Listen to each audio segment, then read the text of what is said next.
ठीक है, स्टार्ट करती हूँ। अब इवोल्यूशन बाय स्टेजेस में नेक्स्ट हम स्टार्ट करते हैं ऑफ फेदर्स।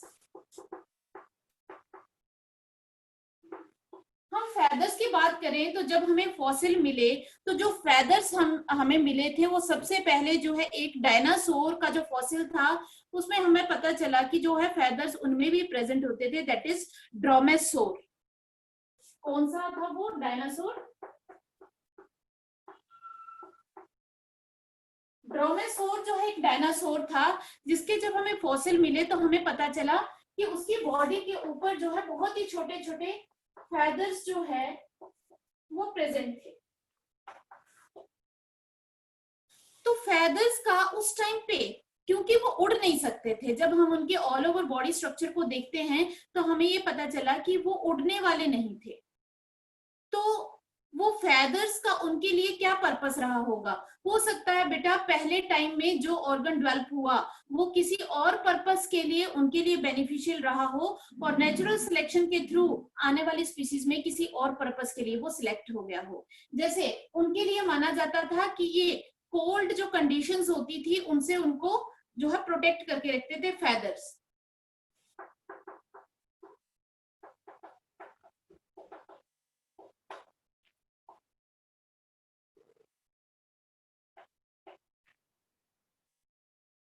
लेकिन आज हम बर्ड्स में देखते हैं कि जो फेदर्स का पर्पस ही बिल्कुल चेंज हो चुका है।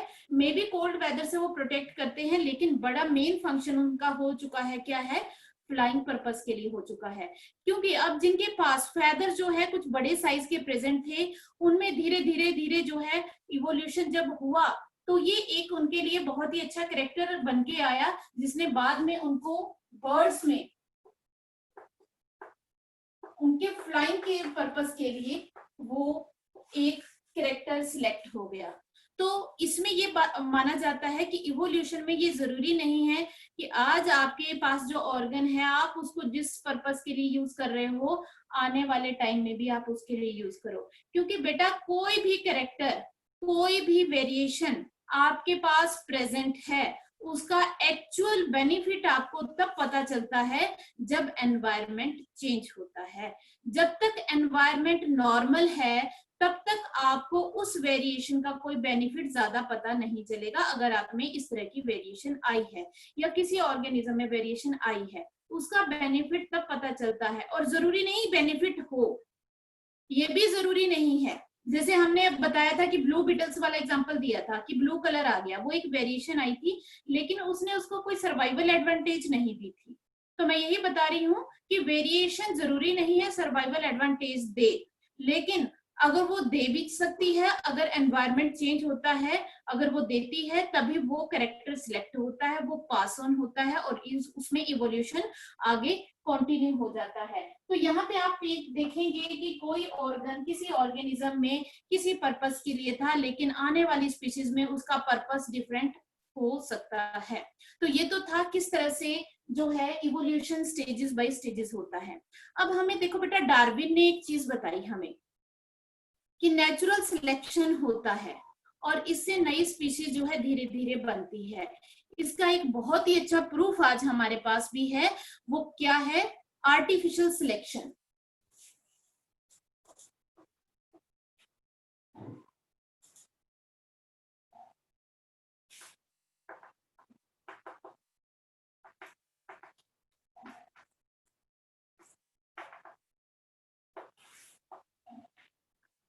आर्टिफिशियल सिलेक्शन किसे कहा जाता है? ये हम बहुत सालों से करते आ रहे हैं। जो वैरायटी देखो आज हमारे पास, चाहे वेजिटेबल की बात करें बेटा, चाहे हम क्रॉप्स की बात करें, हम आज हमारे पास जितनी भी वैरायटीज हैं वो हमने कहाँ से डेवलप की है? किसी ना किसी वाइल्ड वैरायटी से जो फॉरेस्ट में प्रेजेंट थी उससे हमने सिलेक्ट किया है। एक एग्जांपल देके मैं मेन एग्जांपल पे आ जाती हूँ। जैसे आज आप सभी देखते हैं मेज, बहुत लोग ग्रो करते हैं मेज। तो आपने उसमें देखा होगा जो उसमें कॉब होता है वो कॉब राइपनिंग तक उसके स्पैथी से ढका रहता है। सभी ने देखा ये? Yes ma'am. कॉब तो जानते हैं ना, भुट्टा जानते हैं सभी? जब तक उसके Yes, ma'am. Seed seed mature नहीं हो जाते जब तक वो ढका रहता है, और फिर वो ड्राई होके बहुत ही रेयरली वो अलग अलग होते हैं, उसको छीलना पड़ता है, फिर उसको उसमें से कॉब को निकालते हो आप। लेकिन ऐसा वाइल्ड वैरायटी के साथ नहीं था।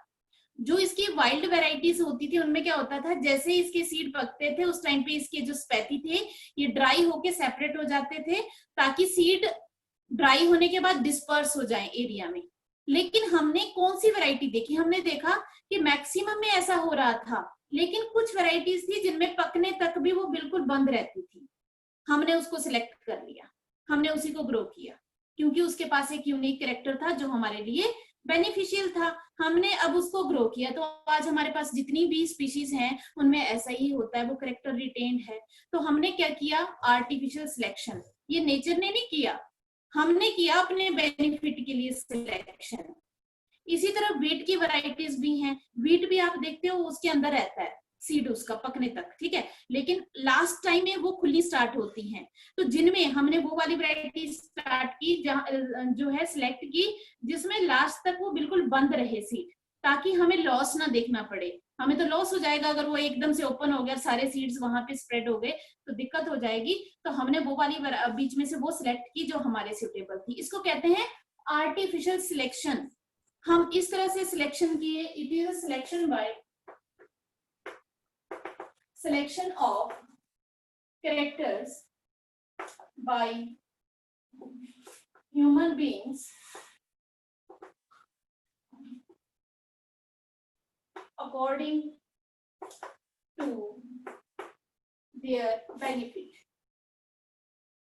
ये अब यहाँ पे नेचर नेचर नहीं रही, हम ही ने सिलेक्ट कर लिया। नेचर की जगह अब हम कौन आ गए, हम आ गए, ठीक है। तो ये आर्टिफिशियल सिलेक्शन है। तो ऐसा एक सिलेक्शन का एग्जांपल आपको दे रखा है, that is of wild cabbage, that is common ancestor है वाइल्ड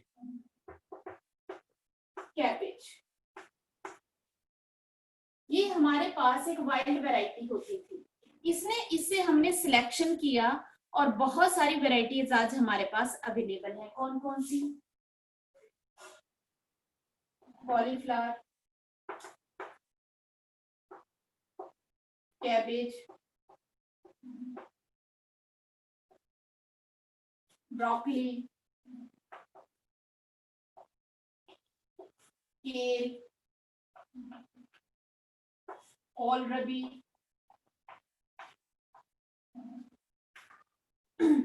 आज हमने आर्टिफिशियल सिलेक्शन के थ्रू ये वैरायटीज आज हम डेवलप कर चुके हैं। हमने सिलेक्ट किया है कैरेक्टर, जो जो हमें मिली उसको सिलेक्ट करके हमने ग्रो किया जो हमें बेनिफिशियल लगा। तो देखो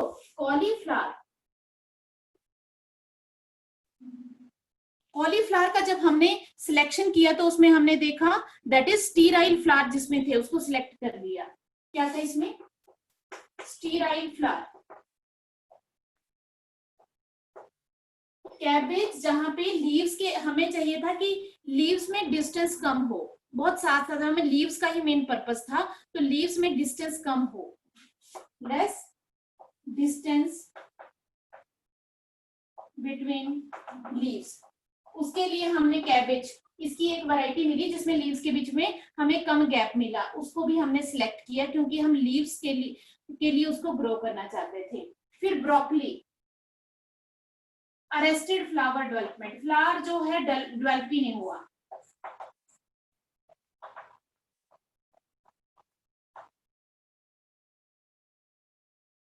ठीक है, केल के लिए हमने किया लार्ज लीव्स, हमें बड़े बड़े लीव्स चाहिए थे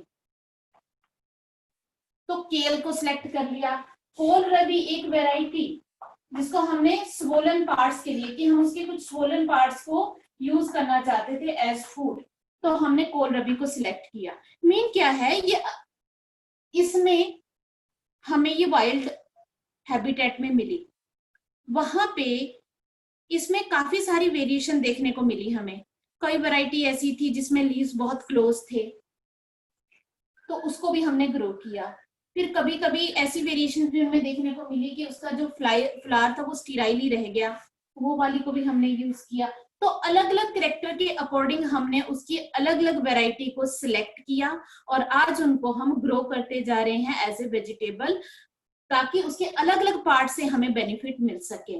तो इस तरह से हम भी आर्टिफिशियल सिलेक्शन करते हैं और नई स्पीशीज की फॉर्मेशन हो जाती है। तो ये एक प्रूफ माना जाता है नेचुरल सिलेक्शन का। सभी को ये क्लियर है ये वाला पॉइंट, वाइल्ड कैबेज वाला?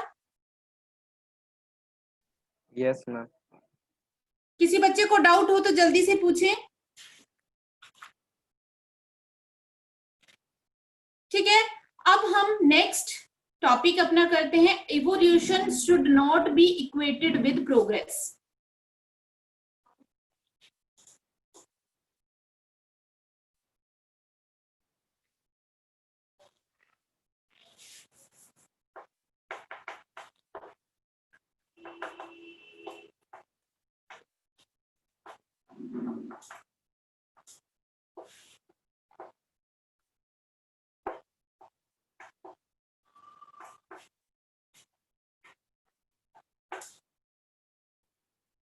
Evolution should not be equated with progress. इसका मीनिंग क्या है? इसमें यह बताया जा रहा है कि जब भी इवोल्यूशन होता है या नई स्पीशीज की जो फॉर्मेशन होती है, उसको हम ऐसे नहीं कह सकते कि प्रोग्रेस हो रही है, कि किसी स्पीशीज में बहुत ज्यादा प्रोग्रेस हो रही है। प्रोग्रेस के साथ उसको इक्वेट नहीं किया जा सकता। इसमें बस ये है कि जो कुछ स्पीशीज हैं जो आज प्रेजेंट हैं, उनके पास जो है उस एनवायरनमेंट के अकॉर्डिंग बेस्ट कैरेक्टर्स हैं, लेकिन ड्यू टू नेचुरल सिलेक्शन या जेनेटिक ड्रिफ्ट उनमें कोई यूनिक सा कैरेक्टर आगे आगे डेवलप होता जाता है। जेनेटिक ड्रिफ्ट बनाया था बाय चांस, कई बार नेचर सिलेक्शन के थ्रू उनमें नए कैरेक्टर अपीयर होते जा रहे हैं। लेकिन ये नहीं हम कह सकते कि पुराने वाले जो है वो बिल्कुल ही उनके कैरेक्टर जो है प्रिमिटिव थे और बहुत अच्छे कैरेक्टर नहीं थे और आज वाले बहुत ज्यादा प्रोग्रेस कर चुके हैं। ऐसा नहीं कह सकते, क्योंकि अगर ऐसा होता तो जो पहले स्पीशीज प्रेजेंट थी आज वो कोई भी स्पीशीज प्रेजेंट नहीं होती। जैसे बेटा एक बात आपने ध्यान रखी, जैसे हम नेचुरल सिलेक्शन पढ़ते हैं ना, तो उसमें एक बात कही जाती है, सर्वाइवल ऑफ द फिटेस्ट। जो है कौन सरवाइव करेगा? जो फिट है। मींस अगर एक एनवायरनमेंट में कोई सरवाइव कर जाता है उसको फिट करेंगे और आने वाली जनरेशन में वही सरवाइव करेगा, ये कहा जा रहा है। तो बाकी अदर्स जो बाकी बच गए, जो वहां पे फिट नहीं थे, उनका क्या होगा? क्या वो सारी स्पीशीज खत्म हो जाएंगी? ऐसा नहीं होता। उनका नंबर बेशक थोड़ा सा कम रहेगा, लेकिन वो भी सरवाइव करेंगी। उनके पास भी अपने सर्वाइवल के लिए अराउंड कैरेक्टर्स प्रेजेंट होते हैं। इसमें हम ये नहीं कह सकते कि एक स्पीशीज की वजह से दूसरी स्पीशीज जो है टोटली खत्म हो गई। कभी भी कोई स्पीशीज जो है कंप्लीटली जो है इरेडिकेट नहीं होती है किसी एरिया से, क्योंकि उसके पास भी वहां सरवाइव करने के लिए कैरेक्टर है। जैसे आज हम कहते हैं इवोल्यूशन हुआ, पहले फिशीज हैं, फिर एम्फीबियंस, फिर रेप्टाइल्स, फिर बर्ड्स, फिर मैमल्स। आज हम कहते हैं हमारे पास 4 चैम्बर्ड हार्ट है, बर्ड्स के पास 4 चैम्बर्ड हार्ट है। तो क्या ये एक बेस्ट एडवांटेज है उनके लिए? ठीक है, तो मैं आपको बता रही थी कि जो ऑर्गेनिज्म है जिनके पास, अब मैंने जैसे आपको एग्जांपल बताया कि जो बाकी ऑर्गेनिज्म हैं क्या वो सरवाइव करते हैं? बिल्कुल वो सरवाइव करते हैं। उनके पास भी, जैसे आज फिशेज हैं, आज वो भी हैं, आज उनके पास चाहे 2 चैम्बर्ड हार्ट है, लेकिन उनके एनवायरनमेंट में सरवाइव करने के लिए उनके पास अडेप्टेशंस हैं। वो सरवाइव कर रहे हैं बाय मीन्स उनकी किसी भी वेरिएशन के थ्रू। तो हम ये नहीं मानेंगे कि फिशेज जो है वो उनके पास जो कैरेक्टर्स हैं वो बहुत ज्यादा अच्छे नहीं है और हमारे पास बहुत ही ज्यादा अच्छे हैं। हाँ, ये जरूर है कि जो हमारे कैरेक्टर्स हैं वो हमें अलग अलग एनवायरनमेंट में हमें सरवाइव करने में हेल्प कर रहे हैं, लेकिन उनके पास भी वो कैरेक्टर है जिसकी वजह से वो आज सरवाइव, जिस एनवायरनमेंट में हम कर रहे हैं उसी में वो भी सरवाइव कर रहे हैं। तो मीन्स हम ये नहीं मानेंगे कि इसके साथ हम ये नहीं मानेंगे कि वो प्रोग्रेस हो रही है। हाँ, एक चीज होती है इवोल्यूशन के साथ, क्या होती है इवोल्यूशन के साथ? That is diversity. ऑर्गेनिज्म की डाइवर्सिटी क्रिएट होती है और प्लस कॉम्प्लेक्स फॉर्म्स जो है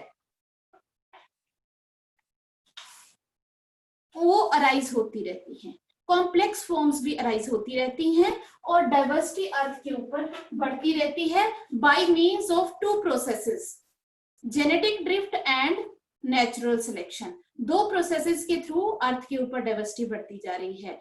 इसका एक बहुत ही अच्छा एग्जांपल है आर्कीबैक्टीरिया। आर्कीबैक्टीरिया किस टाइम पे प्रेजेंट थी? बैक्टीरिया जब एनवायरमेंट जो आज का है उससे बिल्कुल डिफरेंट होता था, और आज भी वो प्रेजेंट हैं। हालांकि उनकी बॉडी स्ट्रक्चर अगर हम देखें बहुत ही सिंपल है, प्रोकैरियोटिक ऑर्गेनाइजेशन है, लेकिन वो प्रिमिटिव उस तरह के हार्श कंडीशंस में भी सरवाइव कर रहे थे और आज भी सरवाइव कर रहे हैं। तो उनका बॉडी डिजाइन उनके अकॉर्डिंग बेस्ट है, हमारे अकॉर्डिंग हमारा बेस्ट है, उनके अकॉर्डिंग उनका बॉडी डिजाइन जो है बेस्ट है। आज भी वो हार्श कंडीशन में प्रेजेंट होते हैं, पोलर जो जहां पे जो है टेम्परेचर माइनस में है वहां पे भी प्रेजेंट है, जहां 100 डिग्री से अबव है वहां पे भी प्रेजेंट है।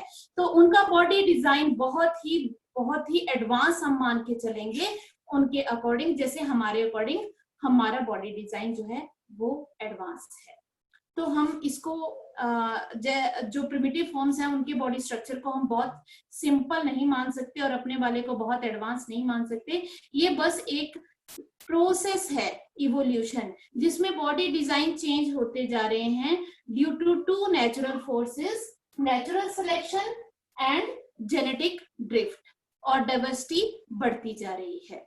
हाँ भाई, किसी को कोई इसमें डाउट है तो बताएं बच्चे।